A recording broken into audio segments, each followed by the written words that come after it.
Clara's eyes were flashing. "I told you how sickness frightens me," she said. "The only times I've ever wished I could die is when I've had to sit and watch a child suffer." She was twisting one hand in the other. July, seeing that she was shivering, took off his coat and held it out to her, but Clara ignored the offer. "I sit there alone," she said. "I don't want the girls to be there because I don't want them to get death too much in their minds. I sit there and I think. I'm alone, and I can't help this child. If it wants to die, I can't stop it. I can love it until I bleed and it won't stop it. I hope it won't die. I hope it can grow up and have its time. I know how I'll feel if it does die, how long it'll take me to care if I draw breath, much less about cooking and the girls and all the things you have to do if you're alive." Clara paused. In the lots a sorrel stallion whinnied. He was her favorite, but this day she appeared not to hear him. "I know if I lose one more child I'll never care again," she said. "I won't. Nothing will make any difference to me again if I lose one more. It'll ruin me, and that'll ruin my girls. I'll never buy another horse or cook another meal or take another man. I'll starve, or else I'll go crazy and welcome it. Or I'll kill the doctor for not coming, or you for not sitting with me, or something. If you want to marry me, why didn't you come and sit?" July realized then that he had managed to do a terrible thing, though all he had done was go to his room in the ordinary way.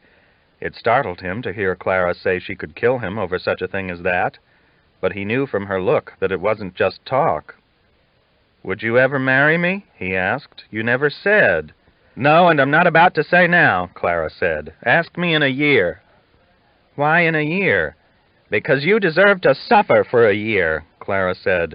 "I suffered a year's worth just last night, and I guess you were lying at your ease, dreaming of our wedding night."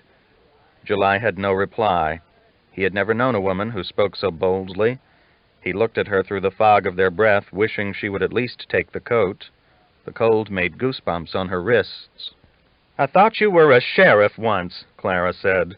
The stallion whinnied again, and still watching July, she waved at the horse. He had the eyes of a sweet but bewildered boy in the body of a sturdy man. She wanted the sturdiness close to her, but was irritated by the bewilderment. "Oh, I was a sheriff," he said. "Didn't you ever give orders then?" she said. "Well, I told Roscoe when to clean the jail," July said. "It ain't much, but it's more than we hear from you around here," Clara said. "Try telling me when to clean something just for practice once in a while. At least I'd get to hear a sound out of your throat." Again she refused the coat, though it was clear to him that she was in a somewhat better temper. She went over and rubbed the stallion's neck for 10 minutes before going back to the house.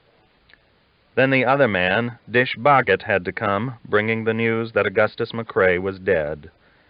He had picked his way along the Platte River in a January blizzard.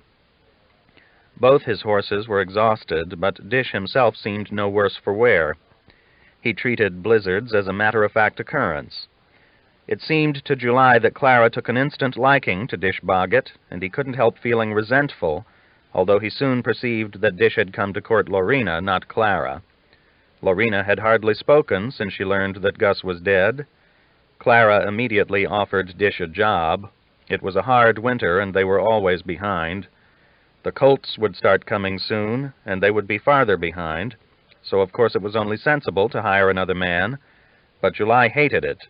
He had grown used to working with Clara and Cholo, and he had a hard time adjusting to Dish. Part of it was that Dish was twice as competent with horses as he was himself, and everyone immediately recognized Dish's value. Clara was soon asking Dish to do things with the horses that she had once let July do. July was more and more left with the kind of chores that a boy could handle. To make matters worse, Dish Boggett was standoffish and made no attempt to make friends with him. Dish knew many card games and could even play charades, so he was a great hit with the girls. Many a night through the long winter, July sat against a wall feeling left out, while Clara, Dish, and the girls played games at the big kitchen table. Dish tried every way he could to draw Lorena into some of the games, but the most Lorena would do was sit in the room. She sat silently, not watching, while July sat just as silently. He could not help but wish that Dish Boggett had got lost in Wyoming, or had somehow gone on to Texas. Hardly a day passed without him seeing what he thought were signs that Clara was taken with the man. Sooner or later, when Dish gave up on Lorena, he would be bound to notice. July felt helpless. There was nothing he could do about it. Sometimes he sat near Lorena, feeling that he had more in common with her than with anyone else at the ranch. She loved a dead man, he a woman who hardly noticed him. But whatever they had in common didn't cause Lorena to so much as look his way. Lorena looked more beautiful than ever, but it was a grave beauty, since news of the death had come. Only the young girl, Betsy, who loved Lorena completely, could occasionally bring a spark of life to her eyes. If Betsy was ill, Lorena nursed her tirelessly, taking her into her own bed and singing to her. They read stories together, Betsy doing the reading. Lorena could only piece out a few words. The sisters planned to teach her reading, but knew it would have to wait until she felt better. Even Sally, usually so jealous of any attention her sister got, respected the fact that Betsy and Lorena were especially close. She would let off teasing Betsy if Lorena looked at her in a certain way. Clara felt no terrible stab of grief when the news of Gus's death came. The years had kept them too separate. It had been a tremendous joy to see him when he visited, to realize that he still loved her, and that she still enjoyed him. She liked his tolerance and his humor, and felt an amused pride in the thought that he still put her above other women, despite all the years since they had first courted. Often she sat out on her upper porch at night, wrapped in Bob's huge coat. She liked the bitter cold, a cold that seemed to dim the stars. Reflecting, she decided there had been something in what she and Gus had felt that needed separation. At close quarters, she felt she would have struggled bitterly with him. Even during his brief visit, she felt the struggle might start, and if it did start, gentler souls, such as July and Lorena, might have been destroyed. In the dark nights on the ice-encrusted porch, she occasionally felt a cold tear on her cheek. In Gus, she had lost her ultimate ally, and felt that much more alone. But she had none of the tired despair she had felt when her children died. Now there was July Johnson, a man whose love was nearly mute. Not only was he inept where feelings were concerned, he was also a dolt with horses. Loving horses as she did, Clara was hard put to know why she could even consider settling in with a man who was no better with them than Bob had been. Of course, the settling-in process was hardly complete, and Clara was in no hurry that it should be. Closer relations would probably only increase her impatience with him. It amused her that he was so jealous of Dish, who, though friendly, companionable, and an excellent hand, was not interested in her at all. His love for Lorena leaped out of every look he cast in her direction, although not one of them penetrated Lorena's iron grief. Clara herself didn't try to touch or change Lorena's grief. It was like Martin's fever. Either it would kill her, or it wouldn't. Clara would not have been surprised by a gunshot if it had come from Lorena's room. She knew the girl felt what she had felt when her boys died, unrelievable grief. In those times, the well-meaning efforts of Bob or the neighbors to cheer her up had merely affronted her. She hadn't wanted to live, particularly not cheerfully. Kindly people told her that the living must live. "I don't if my boys can't," she wanted to say to them. Yet the kindly people were right. She came slowly back to enjoyment, and one day would even find herself making a cake again and eating it with relish. Watching Lorena as she sat blank with grief every day, scarcely stirring unless Betsy urged her to, Clara felt helpless. Lorena would either live or die, and Clara felt it might be die. Lorena's only tie to life was Betsy. She didn't care for sweets or men or horses. Her only experience with happiness had been Gus. The handsome young cowboy who sent her countless looks of love meant nothing to her.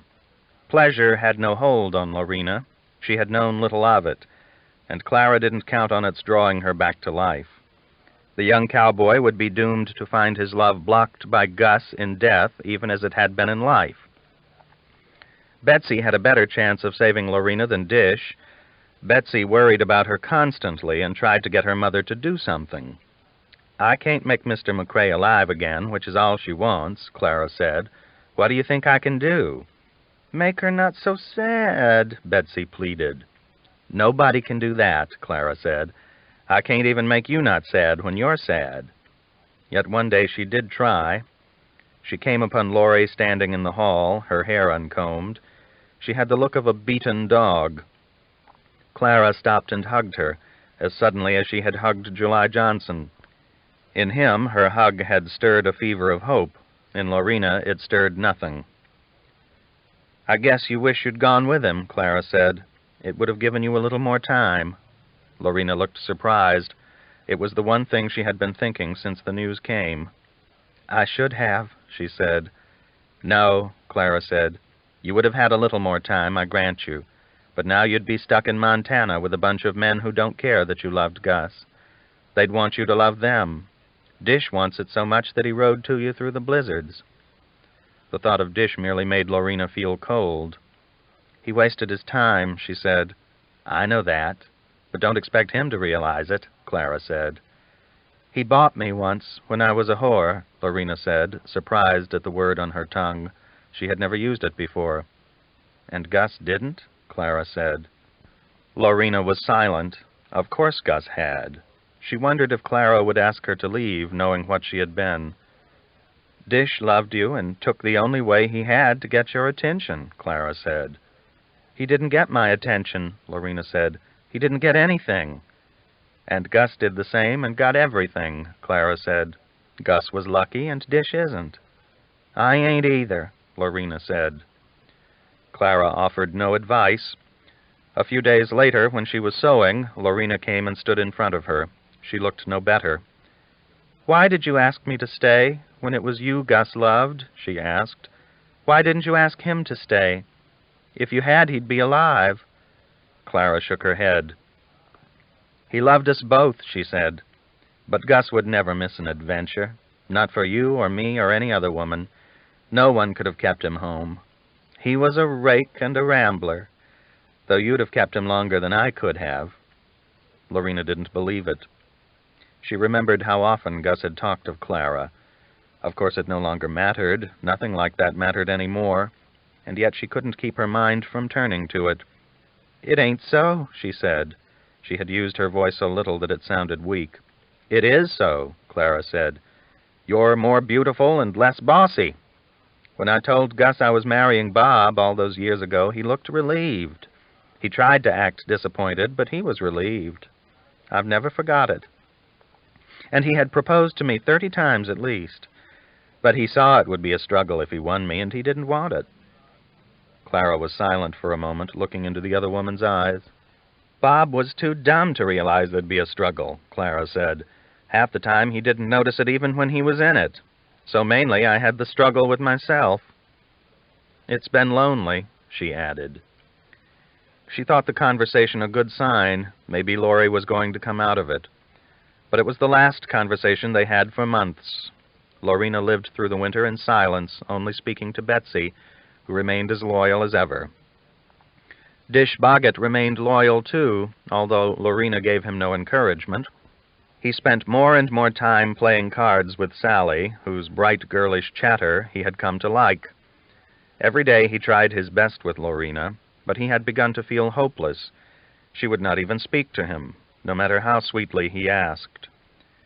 She met everything he said with silence, the same silence she had had in Lonesome Dove, only deeper. He told himself that if the situation didn't improve by the spring, he would go to Texas and try to forget her.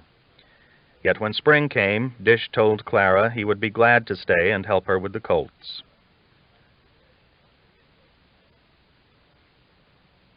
Chapter 100. It came to Rankle call that Gus had left his half of the cattle herd to the woman. The woman was down in Nebraska. She was not there helping. Of course, if she had been there helping, there would have been trouble, but that didn't lessen the aggravation of what Gus had done. He could simply have given her money. He had money. As it was, every time Call sold a bunch of stock to the Army, he had to put aside half the money for a woman he had never approved of, who might, for all any of them knew, have already forgotten Gus and married someone else, or even gone back to being a whore. Still, Call had halved the money. However aggravating it was, Gus had meant it, and he would do it, though when he went back with the body, he planned to see if he could at least buy her out. He didn't like the thought of being in partnership with a woman, much less a whore, although he conceded that she might have reformed. He lived in the tent all winter, keeping the men working, but taking little interest in the result. Sometimes he hunted, taking the hell bitch and riding off onto the plains. He always killed game, but was not much interested in the hunt. He went because he no longer felt comfortable around the men. The Indians had not bothered them, and the men did well enough by themselves. Soupy Jones had assumed the top-hand role once Dish left, and flourished in it. The other men did well, too, although there was some grumbling and many small disputes. Hugh Auld and Po Campo became friends, and often tramped off together for a day or two, so Hugh could show Po Campo some pond where there were still beaver, or some other interesting place he knew about. Lippy, starved for music, played the accordion, and spent nearly the whole winter trying to make a fiddle from a shoebox. The instrument yielded a powerful screeching sound, but none of the cowboys were ready to admit that the sound was music. At Christmas, hungering for pork, they killed Gus's pigs. The most surprising development was that Jasper Fant learned to cook. He took it up mainly out of boredom, but, tutored by Po Campo, his progress was so rapid that when Po Campo went off with old Hugh, the cuisine didn't suffer. In the early spring, while the weather was still chancy, 15 horses disappeared one night. It was only by luck that the theft was discovered, for in such a place at such a time, horse thieves were the last thing they were expecting. Call had taken the precaution of going with old Hugh to 2 or 3 of the nearest Indian camps to meet the chiefs and do the usual diplomacy, in the hope of preventing the sort of surprise encounter that had proved deadly for Gus. The visits made him sad, for the Indians were not belligerent, and it was apparent that Gus had merely struck the wrong bunch at the wrong time in the wrong manner. It was a depressing irony, for Gus had always been one to preach diplomacy with the red man, and over the years had engaged in many councils that Call himself thought pointless. Gus had talked to many a warrior that Call would merely have shot, and yet had got killed in a place where most of the Indians were happy to talk, particularly to a man who owned an endless supply of beef. But Call noticed on the visits that in the main the Indians had better horses than he did, and he had even arranged a trade with the Blackfeet, 50 beeves for 10 horses. The negotiations had required old Hugh to talk for 2 days, and had left him hoarse. Thus, when the Spettle boys came in to report the horses gone, Call was surprised. Where would a horse thief come from, and where would one go? Still, a fact was a fact. The horses were gone. Call took P., Newt, Needle Nelson, and old Hugh, and went in pursuit. He soon ruled out Indians, for the thieves were traveling too slow, and had even stopped to camp not 30 miles from their headquarters, which Indians with stolen horses would never have been foolish enough to do. It was soon plain that they were only chasing 2 men. They crossed into Canada on the 2nd day, and caught the thieves on the 3rd, surprising them at breakfast. They were a shaky old man with a dirty gray beard, and a strapping boy about Newt's age. The old man had a single-shot buffalo gun, and the boy a cap-and-ball pistol. The boy was cooking venison, and the old man propped against his saddle, muttering over a Bible, when Call walked in with his pistol drawn. The boy, though big as an ox, began to tremble when he saw the 5 men with guns. "I told you, Pa," he said. "Now we're caught." The old man, who had a jug beside his saddle, was clearly drunk, and seemed scarcely conscious of what was occurring. "Why, I'm a minister of the Lord," he said. "Don't point your darn guns at me. We're just having breakfast. This is my boy Tom." Call disarmed the 2, which only took a second. The 15 horses were grazing in plain sight not 100 yards from the camp. "We didn't know they were your horses," the boy said, quivering with fright. "We thought they were Indian horses." "They're all branded," Call said. "You could see that unless you're blind." "Not blind and not sinners either," the old man said, getting to his feet. He was so drunk he couldn't walk straight. "Well, you're horse thieves, and that's a sin in my book," Call said. "Where do you people come from?" "From God, man," the old fellow said. "Where on earth, I meant," Call said, feeling weary. He wondered what had possessed a minister and a boy to run off their horses, each plainly branded.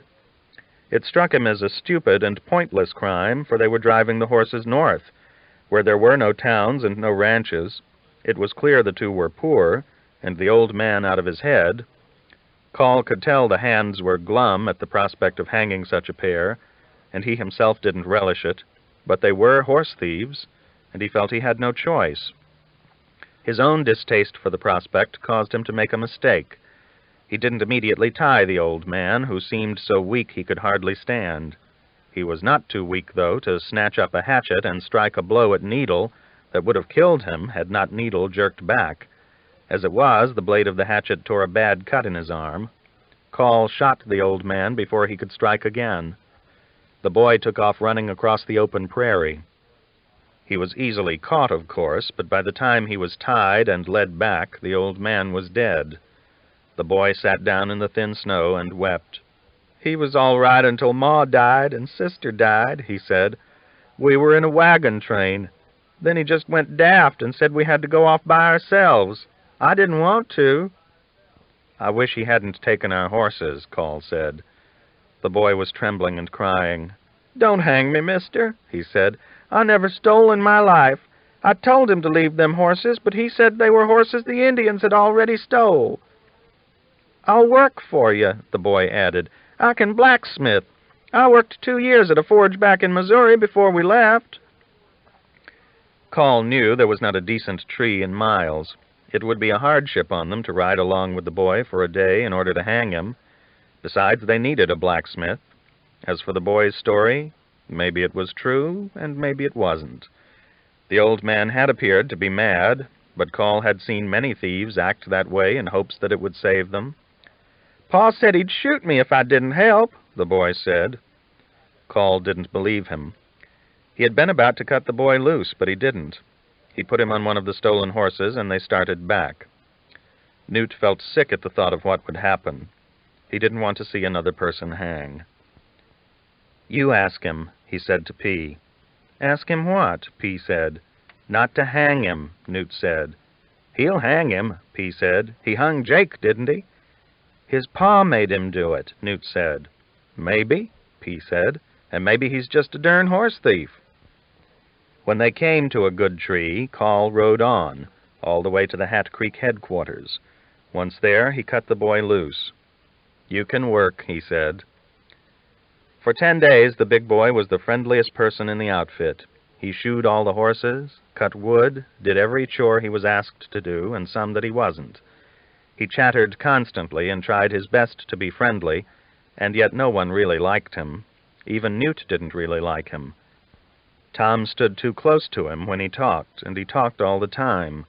His large face was always sweaty, even on the coldest days. Even Pocampo didn't like him, and gave him food grudgingly. Then before dawn one morning, Call caught Big Tom, as they called him, saddling a horse and preparing to ride off.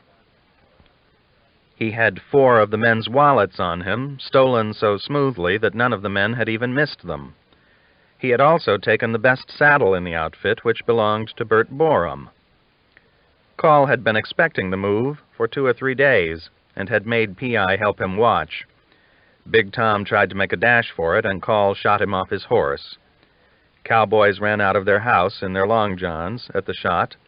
Even wounded, the boy proved full of fight. Call had to rap him with the barrel of his Henry before he could be tied. This time he was summarily hung, though he wept again and begged for mercy. "It's wasted on horse thieves," Call said, before kicking the boy's horse out from under him. None of the men said a word. "Should have hung him in the first place, although he did shoe them horses," P.I. commented later. Call had begun to think of Gus and the promise he had made. It would soon be spring, and he would have to be going if he were to keep the promise, which of course he must. Yet the ranch had barely been started, and it was hard to know who to leave in command. The question had been in his mind all winter. There seemed to be no grave danger from Indians or anything else. Who would best keep things going? Soupy was excellent when set a task, but had no initiative, and was unused to planning. The men were all independent to a fault, and constantly on the verge of fist-fights because they fancied that someone had attempted to put himself above them in some way. P.I. was clearly the senior man, but P.I. had contentedly taken orders for 30 years. To expect him to suddenly start giving them was to expect the impossible. Call thought often of Newt. He watched him with increasing pride all winter. The boy was the only one left in the crew whom he enjoyed being with. The boy's skill and persistence with horses pleased him. He knew it would be chancy to leave a 17-year-old boy in charge of a group of grown men, yet he himself had led men at that age, and that had been in rougher times. He liked the way the boy went about his work without complaint. He had filled out physically during the year, and could work all day energetically and accomplish more than most of the men. Once, watching the boy cross a corral after having worked with one of the mustangs, P.I. said innocently, "Why, Captain, little Newt walks just like you." Call flinched, but P.I. didn't notice. P.I. was no noticer, as Augustus had often said. That night, sitting in Will Barger's little tent, Call remembered the remark. He also remembered Gus's efforts to talk to him about the boy. With Gus pressing him, it was his nature to resist, but with Gus gone, he didn't find it so distasteful to consider that the boy was his son. He had certainly gone to his mother, hateful as the memory was. Maggie, of course, had not been hateful. It was the strange need she induced in him that he disliked to remember. He started taking the boy with him on every trip he made to the forts, not merely to familiarize him with the country, but to let him participate in the selling and trading. Once, as a test, he sent P and the boy and the Rainies to Fort Benton with a sizable bunch of cattle, stipulating that the boy was to handle the details of the sale and bring home the money. Newt did well as he himself could have done. He delivered the cattle safely, sold them for a fair amount, and brought the money home. It didn't sit well with Soupy Jones that Newt was being given such authority. It seemed to Soupy that he should have taken the cattle, and possibly received a commission in his capacity as top hand. Soupy was rude to Newt from time to time, and Newt ignored him as best he could. Call did nothing, but 2 weeks later he let it be known that he was preparing to send the boy to the fort again, at which point Soupy boiled over.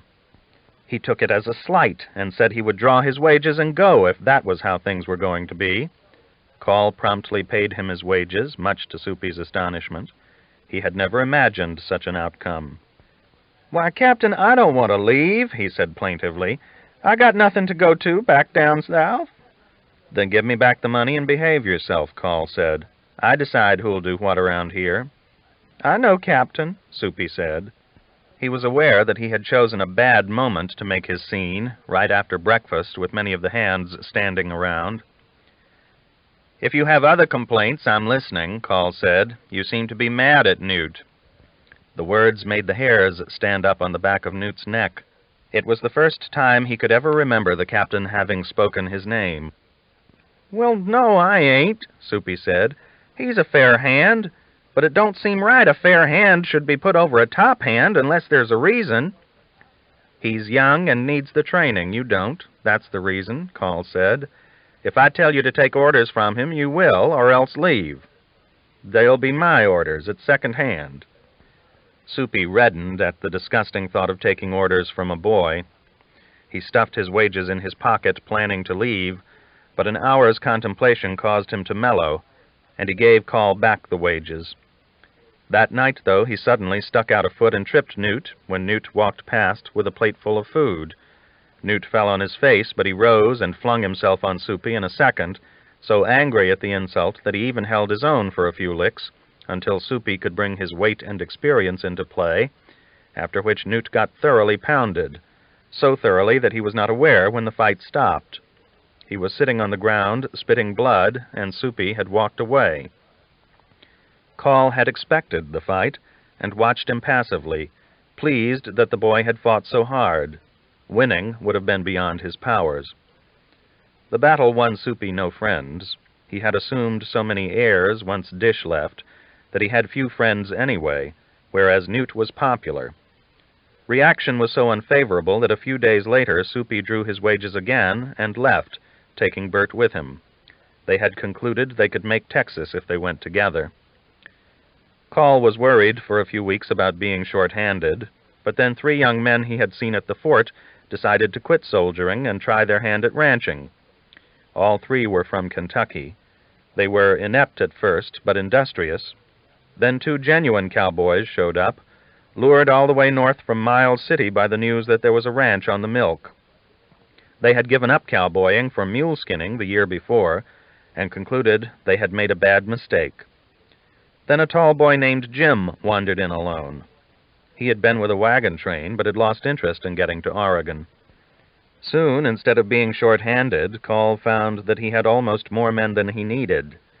He decided to start the branding early. Several hundred calves had been born since they left Texas. Many were yearlings and a struggle to brand. A few of the men questioned the necessities, since they were the only cattle outfit in the territory, but Call knew that would soon change. Others would come. The roundup took 10 days. The cattle had spread themselves wide over the range between the Milk and the Missouri in their foraging during the winter. Then the branding took a week. At first the men enjoyed the activity, competing with one another to see who could throw the largest animals the quickest.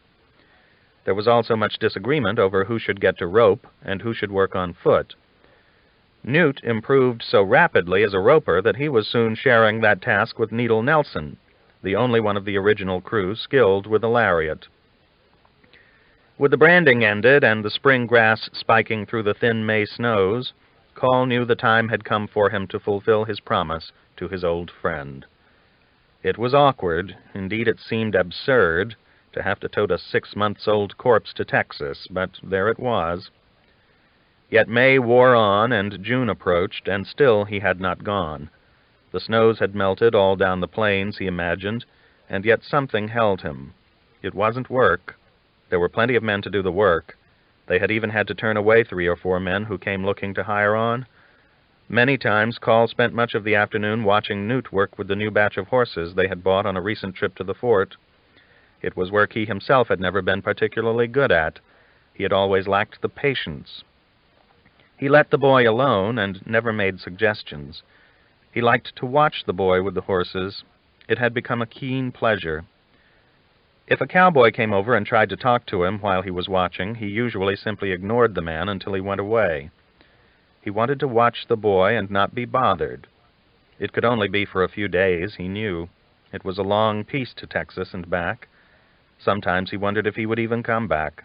The ranch was started, and the dangers so far had been less than he feared. He felt sometimes that he had no more to do.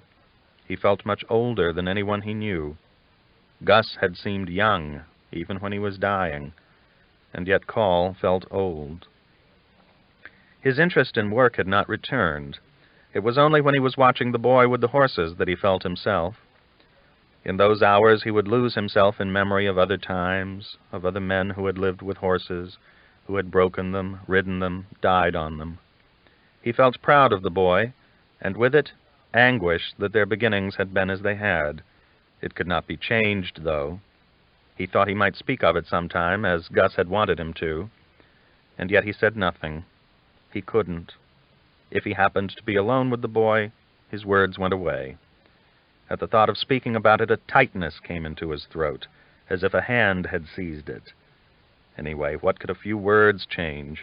They couldn't change the years. Newt was puzzled at first when the captain began watching him with the horses. At first he was nervous. He felt the captain might be watching because he was doing something that needed correcting. But the afternoons passed, and the captain merely watched, sometimes sitting there for hours, even if it turned wet or squally. Newt came to expect him. He came to feel that the captain enjoyed watching. Because of the way the captain had been behaving, giving him more and more of the responsibility for the work, Newt came to feel that Mr. Gus might have been right. The captain might be his father. On some afternoons, with the captain there by the corrals watching, he felt almost sure of it, and began to expect that the captain would tell him soon. He began to listen, waiting to be told, his hope always growing. Even when the captain didn't speak, Newt still felt proud when he saw him come to watch him work. For 2 weeks through the spring evenings, Newt was very happy. He had never expected to share such a time with the captain, and he hoped the captain would speak to him soon and explain all that had puzzled him for so long. One night toward the end of May, Call couldn't sleep. He sat in front of the tent all night thinking of the boy and Gus and the trip he had to make. That morning, after breakfast, he called Newt aside.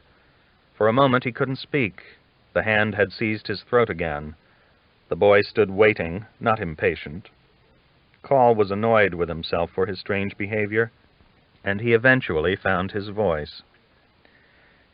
"I have to take Gus back," he said. "I guess I'll be gone a year. You'll have to be the range boss. P will help you, and the rest are mostly reliable, though I think that Irishman is homesick and might go home." Newt didn't know what to say. He looked at the captain. "That woman gets half the money when you sell stock," Call said. "It was Gus's request. You can bank it for her in Miles City. I'll tell her it's there when I see her." Newt could hardly believe he would be made boss over the men. He expected more orders, but the captain turned away. Later in the morning, he and P.I. and Needle were riding the banks of the Milk, seeing if any cattle were bogged. They were always bogging. Getting them out was hard, muddy work, but it had to be done. If it rained, the river might rise in the night and drown the bogged animals. The day was cold and blowy. Newt had to wade out into the mud 3 times to lift the hind ends of the bogged yearlings, while Needle roped the animals by the head and dragged them out.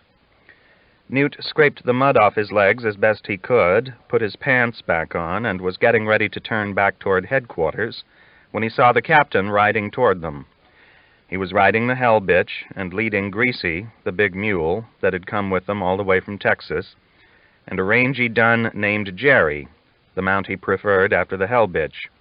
Augustus's old sign was tied to the pack mule. "I guess the captain's going," P.I. said. "He's taken old Greasy and an extra horse." Newt felt his spirits sink. He knew the captain had to leave, and yet he hoped he wouldn't, not for another few days anyway. Call rode up to the 3 men, dismounted, and to everyone's surprise, unsaddled the hell bitch and put the saddle on Jerry. Then he led the hell bitch over to where Newt stood. "See how your saddle fits her," Call said. Newt was so surprised he could only look at the captain in silence. He thought he must have misunderstood. No one but the captain had ridden the mare since the Hat Creek outfit had acquired her. "Do what?" he asked finally. "Put your saddle on her," Call said. He felt tired and was finding it difficult to speak. He felt at any moment he might choke. "I doubt she'd like it," Newt said, looking at the mare, who pointed her ears at him as if she knew what had been said. But the captain didn't take back the order, so he unsaddled the little sorrel he had been riding, the one Clara had given him, and carried his saddle over to the mare. Call held the bridle while Newt saddled her. Then he handed Newt the reins and went over and took his big Henry out of its scabbard.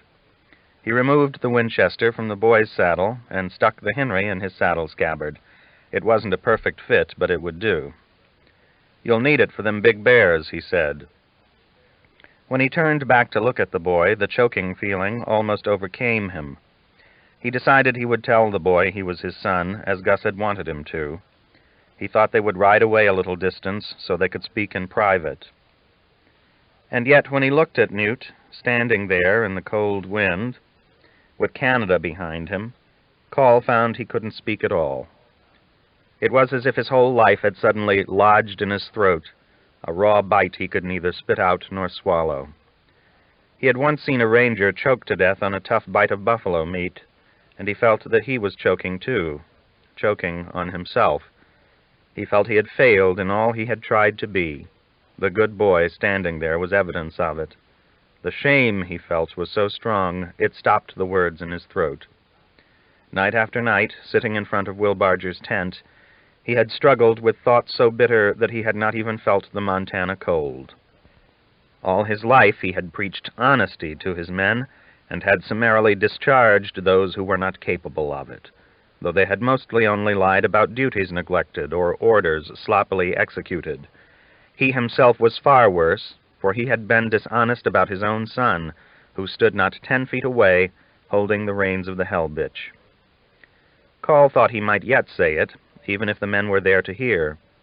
He trembled from the effort, and his trembling and the look on his face caused great consternation in P.I., who had never known the captain to be at a loss for words. The captain would ride up and give an order, and that was that, but now he merely stood looking at Newt, a jerking in his throat. Looking at the captain, Newt began to feel sadder than he had ever felt in his life. Just go on, he wanted to say. Go on, if it's that hard. He didn't want the captain to go on, of course. He felt too young. He didn't want to be left with it all. He felt he couldn't bear what was happening. It was so surprising. 5 minutes before, he had been pulling a yearling out of a bog. Now the captain had given him his horse and his gun, and stood with a look of suffering on his face. Even Sean O'Brien, dying of a dozen snake bites, had not shown so much pain. Go on, then, Newt thought. Just let it be. It's been this way always. Let it be, Captain. Call walked the few steps to the boy and squeezed his arm so hard, Newt thought his fingers had pinched the bone. Then he turned and tried to mount the dun. He had to try for the stirrup 3 times before he could mount. He wished he had died on the mussel shell with Gus. It would have been easier than knowing he could not be honest. His own son stood there. Surely it was true. After doubting it for years, his own mind told him over and over that it was true. Yet he couldn't call him a son. His honesty was lost, had long been lost, and he only wanted to leave. When he mounted, the feeling loosened a bit, and he fell back into the habit he had vowed to discard, the habit of leading. There's 2 heifers bogged yet, he said. They're half a mile downstream. You better go get them. Then he rode over and shook P.I.'s hand. P.I. was so astonished he couldn't close his mouth. Gus had never shaken his hand until the last minute, and now the captain was shaking it too. Help Newt, Call said. He'll need a steady man, and you qualify if anybody ever did. He raised his hand to needle Nelson and turned his horse. So long, boys, he said, but he looked again at Newt. The boy looked so lonesome that he was reminded of his own father, who had never been comfortable with people. His father had fallen drunk out of a barn loft in Mississippi and broken his neck. Call remembered the watch that had been passed on to him, an old pocket watch with a thin gold case. He had carried it since he was a boy. He raised up in his stirrups, took it out of his pocket, and handed it to Newt. It was my pa's, he said, and turned and left. Darn, Newt, P.I. said, more astonished than he had ever been in his life. He gave you his horse and his gun and that watch. He acts like you're his kin. No, I ain't kin to nobody in this world, Newt said bitterly. I don't want to be. I won't be. Despair in his heart, he mounted the hell-bitch as if he had ridden her for years, and turned downstream. He felt he never wanted to hope for anything again, and yet no more than a minute later, the strange hope struck him that the captain might have turned back. He might have forgotten something, perhaps an order he had meant to give. Even that he would have welcomed. It felt so lonely to think of the captain being gone, but when he turned to look, the captain was merely a speck on the long plain. He was gone, and things would never be as Newt had hoped, never. Somehow it had been too hard for the captain, and he had left. P.I. and Needle followed Newt silently. P.I. felt old and frightened. In a few minutes the whole ground of his life had shifted, and he felt stricken with foreboding. For 30 years the captain had been there to give orders, and frequently the orders had kept them alive. He had always been with the captain, and yet now he wasn't. He couldn't understand why the captain had given Newt the horse, the gun, and the watch. The business of the axe and what he had heard when retrieving it was forgotten. It had puzzled him so long that it had finally just slipped from his mind. Well, here we are, he said wearily. I guess we'll just have to do the work. The Texas bull was standing 100 yards or so away with a small group of cows. When the riders drew near, he began to bellow and paw the earth. It irritated him if he saw several riders together, though he had not charged anyone lately. "I'll tell you one thing, I may shoot that bull yet," Needle said. "I've put up with that son of a bitch about long enough. The captain may like him, but I don't." Newt heard the talk, but didn't speak. He knew the captain had left him with too much, but he didn't say it. He would have to try and do the work, even if he no longer cared. Feeling that it was pointless, but acting from force of habit, they pulled the two stuck heifers from the Milk River mud. Chapter 101. In Miles City, Call found that the storage of Augustus's remains had been bungled. Something had broken into the shed and knocked the coffin off the barrels. In the doctor's opinion, it had probably been a wolverine or possibly a cougar. The coffin had splintered, and the varmint had run off with the amputated leg. The mistake wasn't discovered until after a blizzard had passed through, so of course the leg had not been recovered. The look on Call's face when he heard the news was so grim it made the doctor extremely nervous. "We've mostly kept him," he said, avoiding Call's eye. "I had him repacked. He had done lost that leg before he died anyway." "It was in the coffin when I left here," Call said. He didn't care to discuss the matter with the man. Instead, he found the carpenter who had built the coffin in the first place and had him reinforce it with strong planks. The result was a heavy piece of work. By luck, the same day, Call saw a buggy for sale. It was old, but it looked sturdy enough, and he bought it. The next day he had the coffin covered in canvas and lashed to the seat. The buggy hood was in tatters, so he tore it off. Greasy, the mule, was used to pulling the wagon, and hardly noticed the buggy, it was so light. They left Miles City on a morning when it had turned unseasonably cold, so cold that the sun only cast a pale light through the frigid clouds. Call knew it was dangerous to go off with only 2 animals, but he felt like taking his chances. The weather improved the next day, and he rode for a time beside 100 or so Crow Indians who were traveling south. The Crow were friendly, and their old chief, a dried-up little man with a great appetite for tobacco and talk, tried to get Call to camp with them. They were all interested in the fact that he was traveling with a coffin, and asked him many questions about the man inside it. "We traveled together," Call said. He did not want to talk about Gus with the old man or anyone. He wanted to get on, but he was cordial and rode with the Crow because he felt that if he were discourteous, some of the young bucks might try to make sport with him farther south, when he was out of range of the old chief's protection. Once he struck Wyoming, he rode for 11 days without seeing a soul. The buggy held up well, but Greasy lost flesh from the pace Call kept up.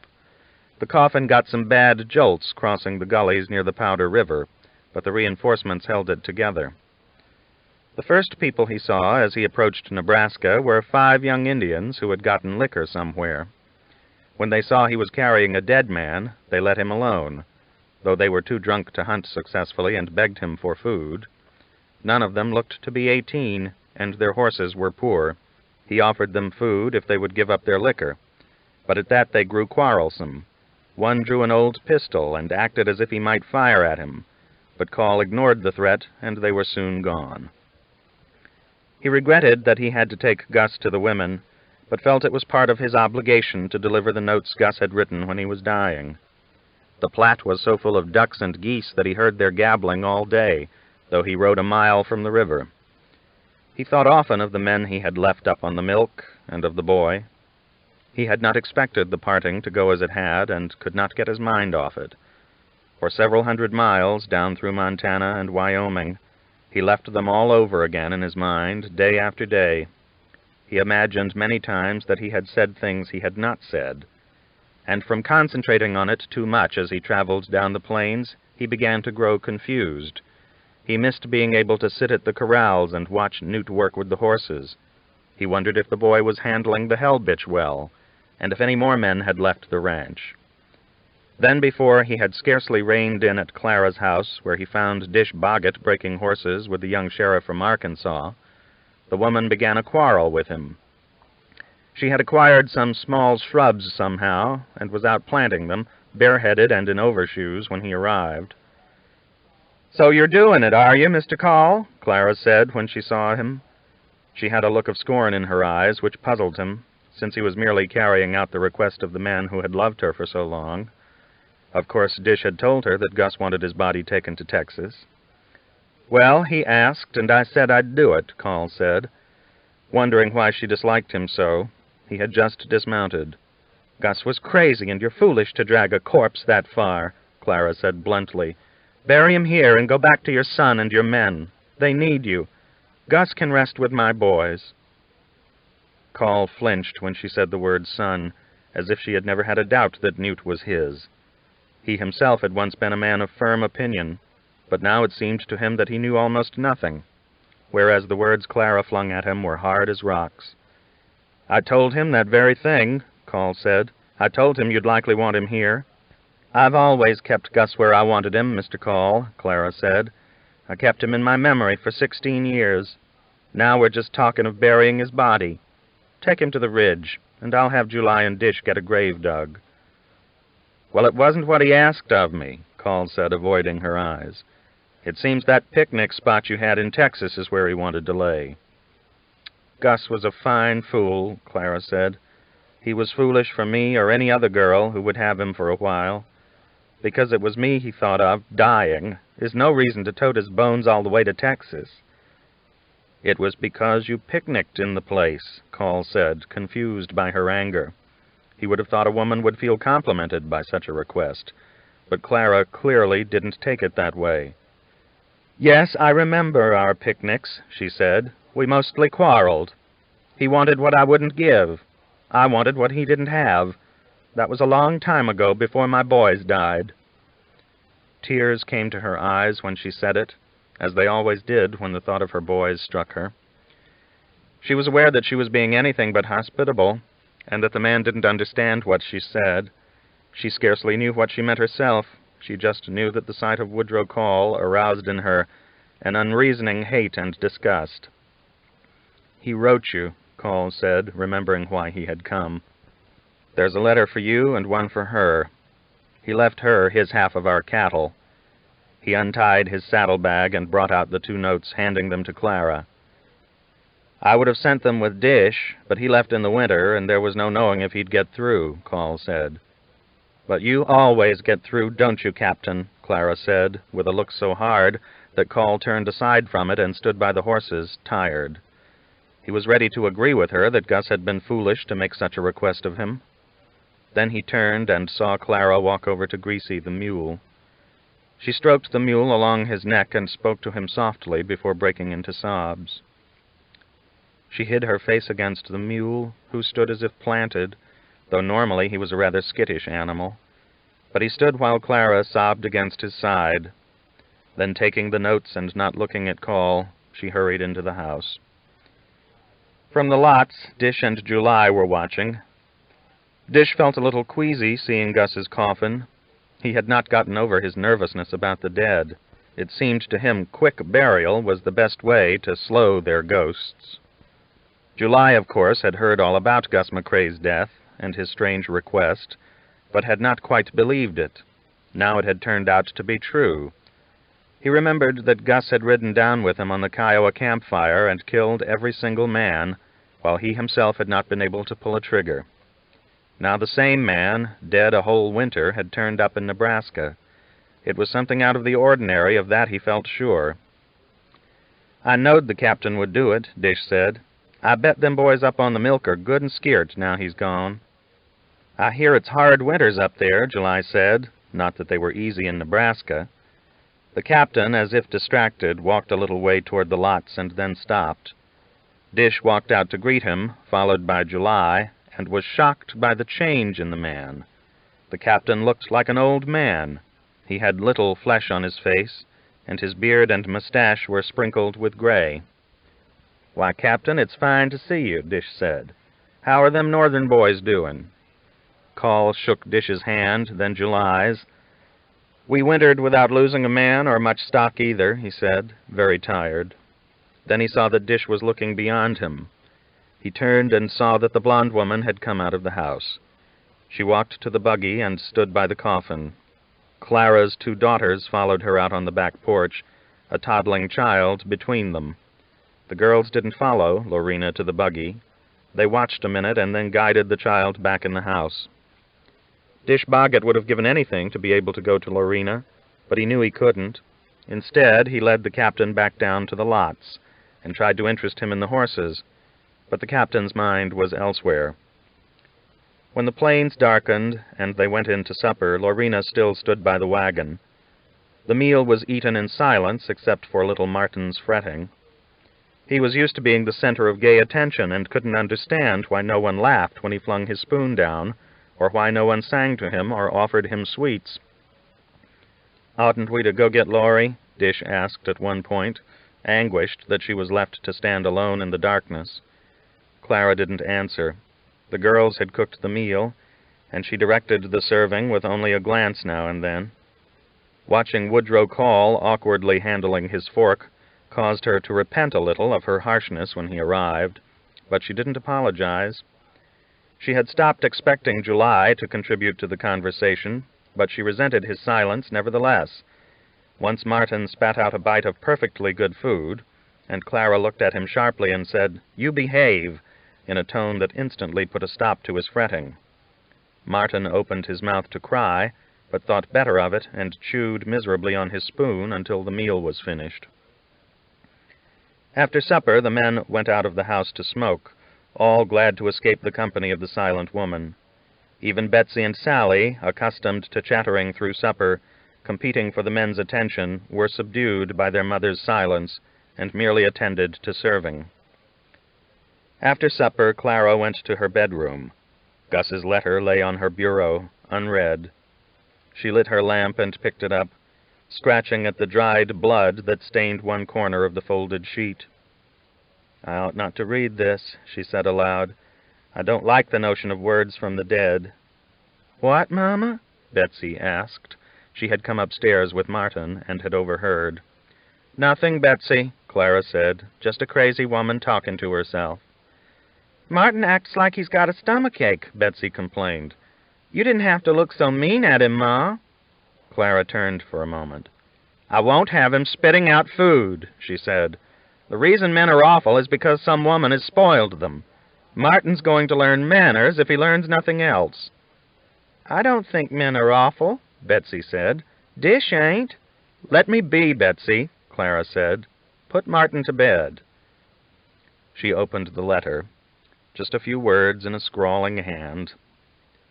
"Dear Clara, I would be obliged if you'd look after Laurie.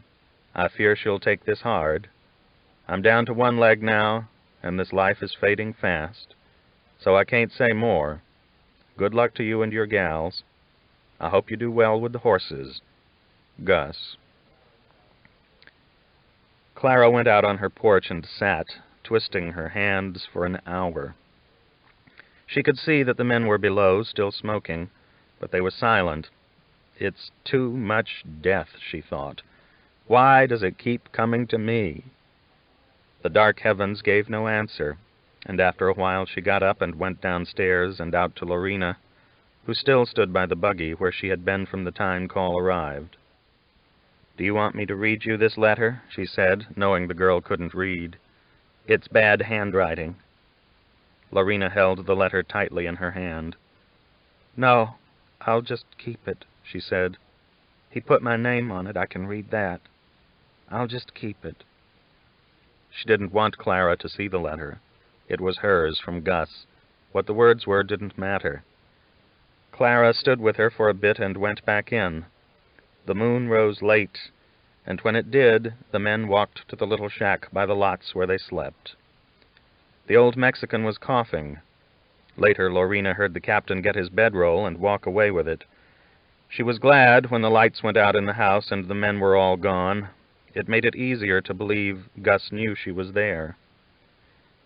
"They'll all forget you. They got their doin's," she thought. "But I won't, Gus. Whenever it comes morning or night, I'll think of you. You come and got me away from him.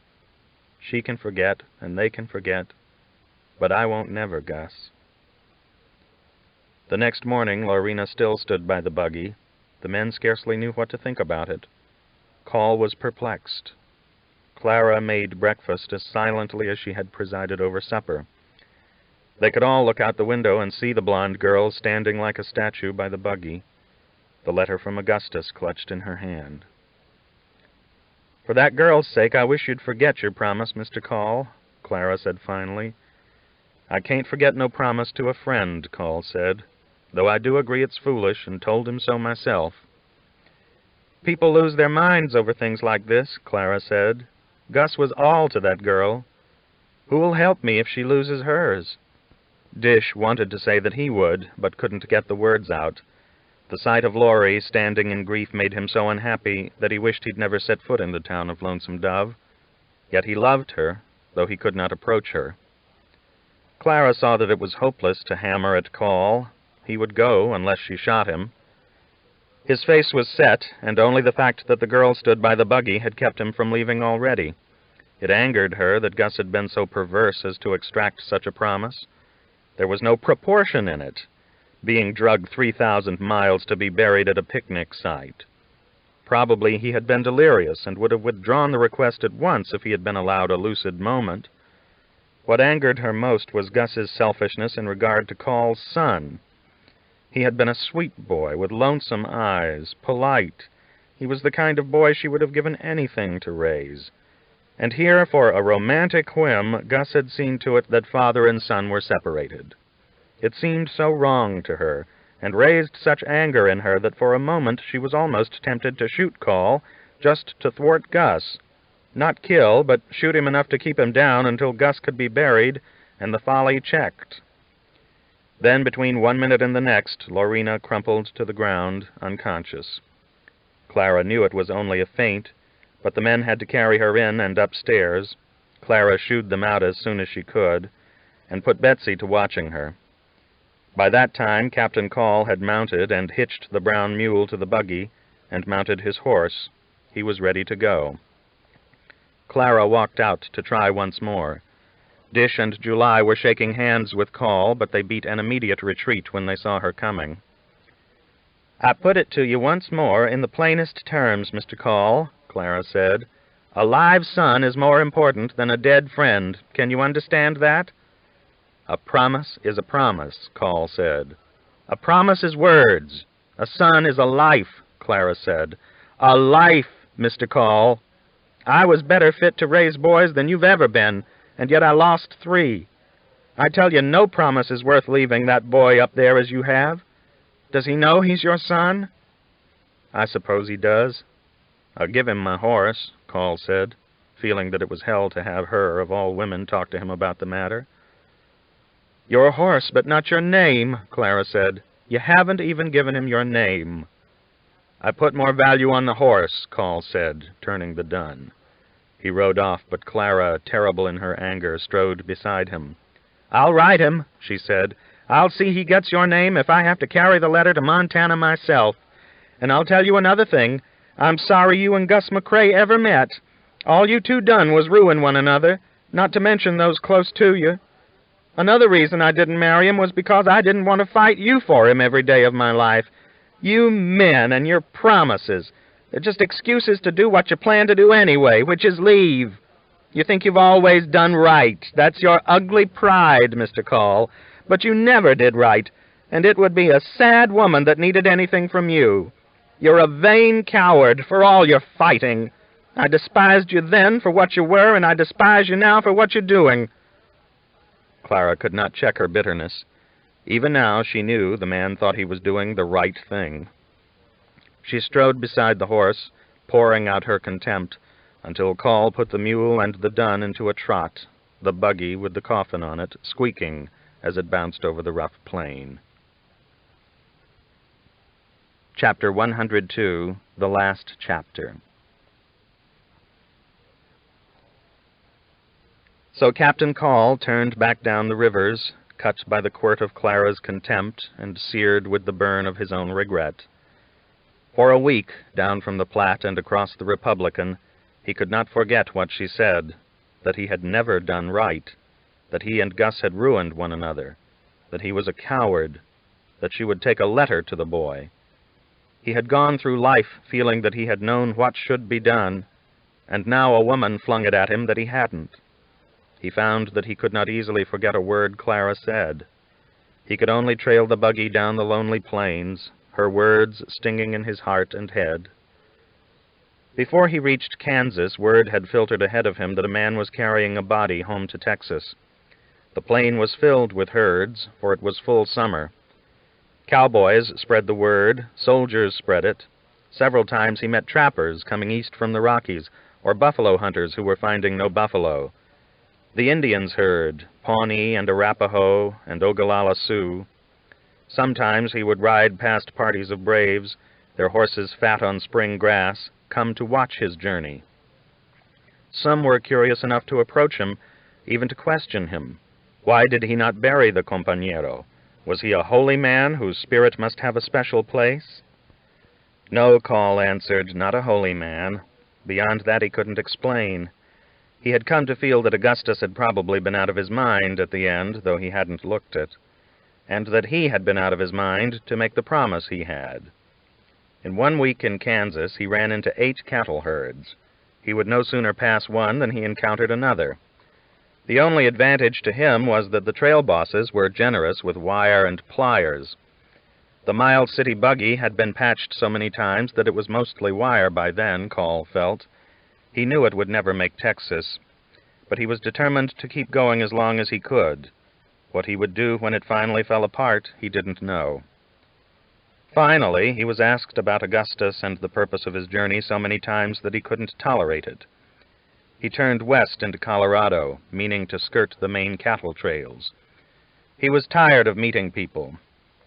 His only moments of peace came late in the day when he was too tired to think and was just bouncing along with Gus.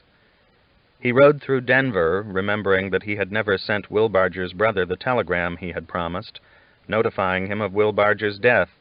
It had been a year, and he felt he owed Will Barger that consideration, though he soon regretted coming into the town, a noisy place filled with miners and cattlemen.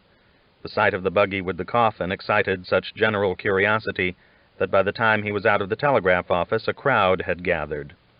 Call had scarcely walked out the door when an undertaker in a black hat and a blue bow tie approached him. "Mister, you ain't nowhere near the graveyard," the man said. He had even waxed his mustache and was altogether too shiny for Call's taste. "I wasn't looking for it," Call said, mounting. People were touching the coffin as if they had the right. "We give a nice $10 funeral," the undertaker said. "You could just leave the fellow with me and come pick out the gravestone at your leisure. Of course, the gravestone's extra." "Not in the market," Call said. "Who is it, mister?" a boy asked. His name was McCrae, Call said. He was glad to put the town behind him, and thereafter took to driving at night to avoid people, though it was harder on the buggy, for he couldn't always see the bumps. One night he felt the country was too rough for evening travel, so he camped by the Purgatoire River, or picket wire, as the cowboys called it. He heard the sound of an approaching horse and wearily picked up his rifle. It was only one horse. Dusk had not quite settled into night, and he could see the rider coming, a big man. The horse turned out to be a red mule, and the big man, Charles Goodnight. Call had known the famous cattleman since the 50s, and they had ridden together a few times in the frontier regiment before he and Gus were sent to the border. Call had never taken to the man. Goodnight was indifferent to authority, or at least unlikely to put any above his own. But he could not deny that the man had uncommon ability. Goodnight rode up to the campfire, but did not dismount. "I like to keep up with who's traveling the country," he said. "I admit I did not expect it to be you." "You're welcome to coffee," Call said. "I don't take much else at night," he added. "Hell, if I didn't take some grub in at night, I'd starve," Goodnight said. "Usually too busy to eat breakfast." "You're welcome to get down, then," Call said. "No, I'm too busy to do that either," Goodnight said. "I've got interests in Pueblo. Besides, I was never a man to sit around and gossip." "I reckon that's McCrae," he said, glancing at the coffin on the buggy. "That's him," Call said, dreading the questions that seemed to be inevitable. I owe him a debt for cleaning out that mangy bunch on the Canadian, Goodnight said. I'd have soon had to do it myself if he hadn't. Well, he's past collecting debts, Call said. Anyway, he let that darn killer get away. No shame to McCrae, Goodnight said. I let the son of a bitch get away myself, and more than once. But a luckier man caught him. He butchered 2 families in the Bosque Redondo, and as he was leaving, a deputy sheriff made a lucky shot and crippled his horse. They ran him down and mean to hang him in Santa Rosa next week. If you spur up, you can see it. Well, I swear, Call said. You going? No, Goodnight said. I don't attend hangings, although I've presided over some, of the home-grown sort. This is the longest conversation I've had in 10 years. Goodbye.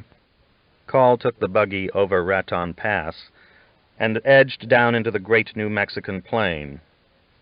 Though he had seen nothing but plains for a year, he was still struck by the immense reach of land that lay before him. To the north there was still snow on the peaks of the Sangre de Cristo. He hurried to Santa Rosa, risking further damage to the wagon, only to discover that the hanging had been put back a week. Everyone in the territory wanted to see Blue Duck hanged, it seemed. The little towns were full of cowhands, with women and children sleeping in wagons. There was much argument, most of it in favor of hanging Blue Duck instantly, lest he escape. Parties were constantly forming to present petitions to the sheriff, or else storm the jail, but the latter were unenthusiastic. Blue Duck had ranged the Llano for so long, and butchered and raped and stolen so often, that superstitions had formed around him. Some, particularly women, felt he couldn't die, and that their lives would never be safe. Call took the opportunity to have a blacksmith completely rebuild the buggy. The blacksmith had lots of wagons to work on, and took 3 days to get around to the buggy, but he let Call store the coffin in his back room, since it was attracting attention. The only thing to do in town, besides drink, was to admire the new courthouse, 3 stories high, and with a gallows at the top, from which Blue Duck would be hung. The courthouse had fine glass windows and polished floors. 2 days before the hanging was to take place, Call decided to go see the prisoner. He had already met the deputy who had crippled Blue Duck's horse. The man, whose name was Decker, was fat and stone-drunk, leading Call to suspect that Goodnight had been right. The shot had been lucky. But every man in the territory had insisted on buying the deputy a drink since then. Perhaps he had been capable of sobriety before he became a hero. He was easily moved to sobs at the memory of his exploit, which he had recounted so many times that he was hoarse. The sheriff, a balding man named Owensby, had of course heard of Call, and was eager to show him the prisoner. The jail had only 3 cells, and Blue Duck was in the middle one, which had no window. The others had been cleared, minor culprits having simply been turned loose in order to lessen the chances that Blue Duck might somehow contrive an escape. The minute Call saw the man, he knew it was unlikely. Blue Duck had been shot in the shoulder and leg, and had a greasy rag wound around his forehead, covering another wound. Call had never seen a man so draped in chains.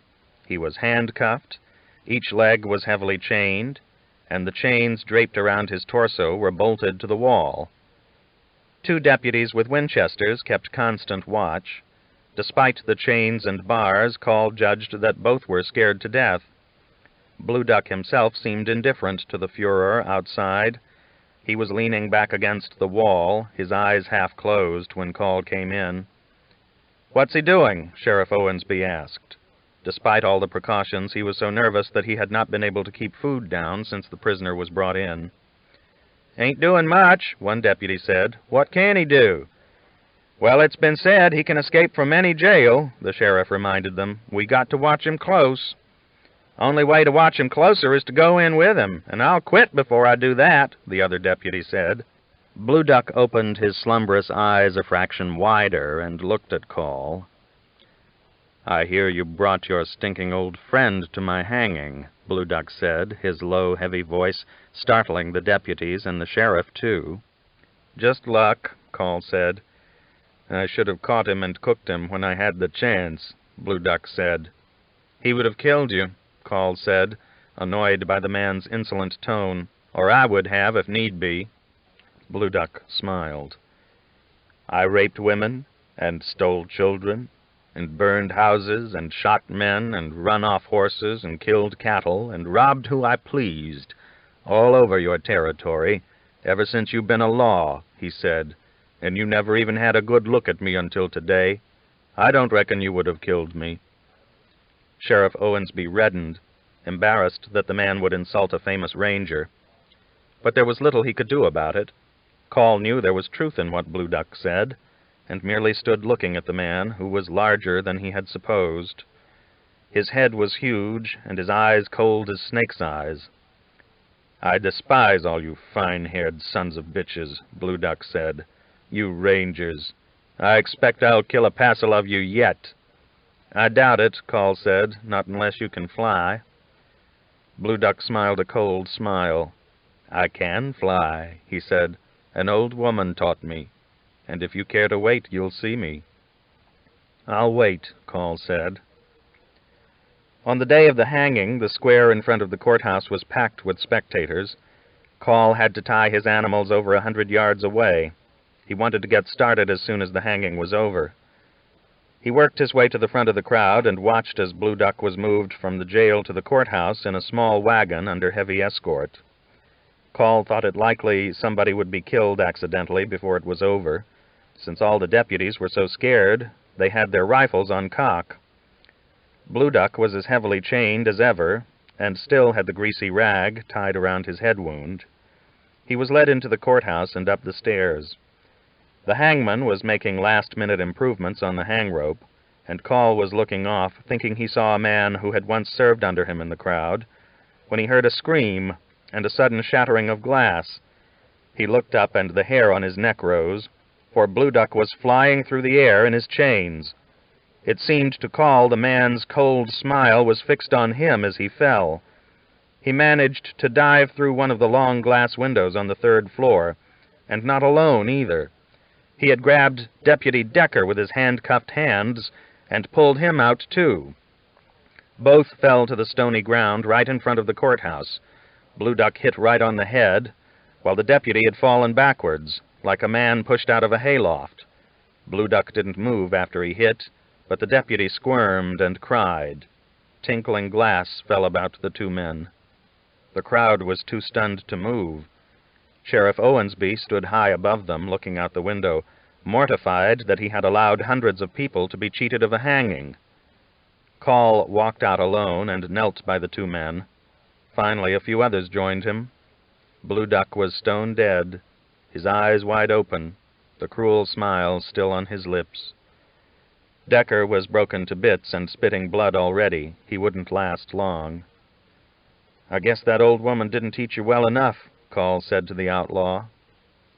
Owensby ran down the stairs and insisted that they carry Blue Duck up and string him from the gallows. "By God, I said he'd hang, and he'll hang," he said. Many of the spectators were so afraid of the outlaw that they wouldn't touch him, even dead. 6 men who were too drunk to be spooked finally carried him up and left him dangling above the crowd. Call thought it a silly waste of work, though he supposed the sheriff had politics to think of.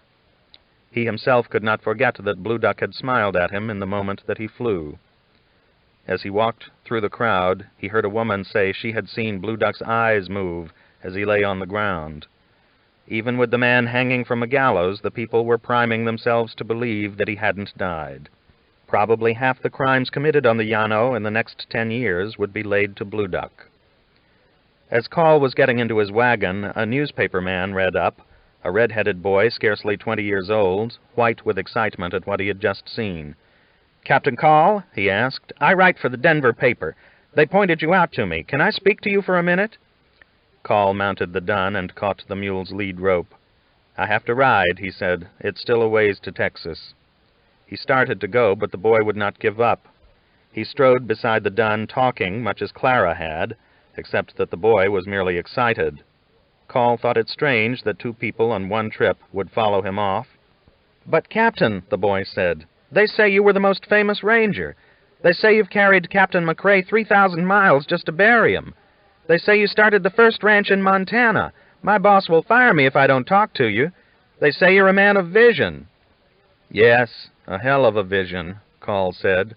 He was forced to put spurs to the dun to get away from the boy, who stood scribbling on a pad. It was a dry year, the grass of the Llano brown, the long plain shimmering with mirages. Call followed the Pecos down through Bosque Redondo and south through New Mexico. He knew it was dangerous in such a year. Indians might follow the river too. But he feared the drought worse. At night lightning flickered high above the plains. Thunder rumbled, but no rain fell.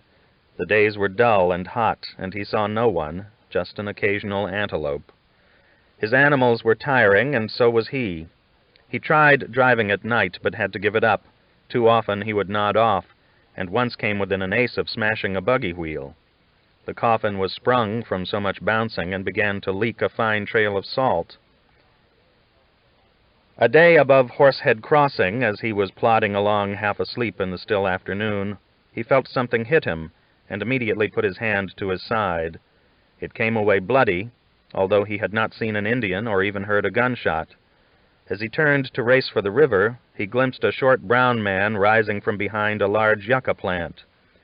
Call didn't know how badly he was shot or how many Indians he was up against. He went off the bank too fast, and the buggy crashed against a big rock at the water's edge. It splintered and turned over, the coffin underneath it. Call glanced back and saw only 4 Indians. He dismounted, snuck north along the river for 100 yards, and was able to shoot one of the 4. He crossed the river and waited all day and all night, but never saw the other 3 again. His wound felt minor, though the bullet was somewhere in him, and would have to stay until he made Austin, he knew. The narrow-channeled Pecos was running, and the coffin was under water. Call finally cut it loose, and with the help of Greasy dragged it from the mud. He knew he was in a fine fix, for it was still 500 miles to the South Guadalupe, and the buggy was ruined.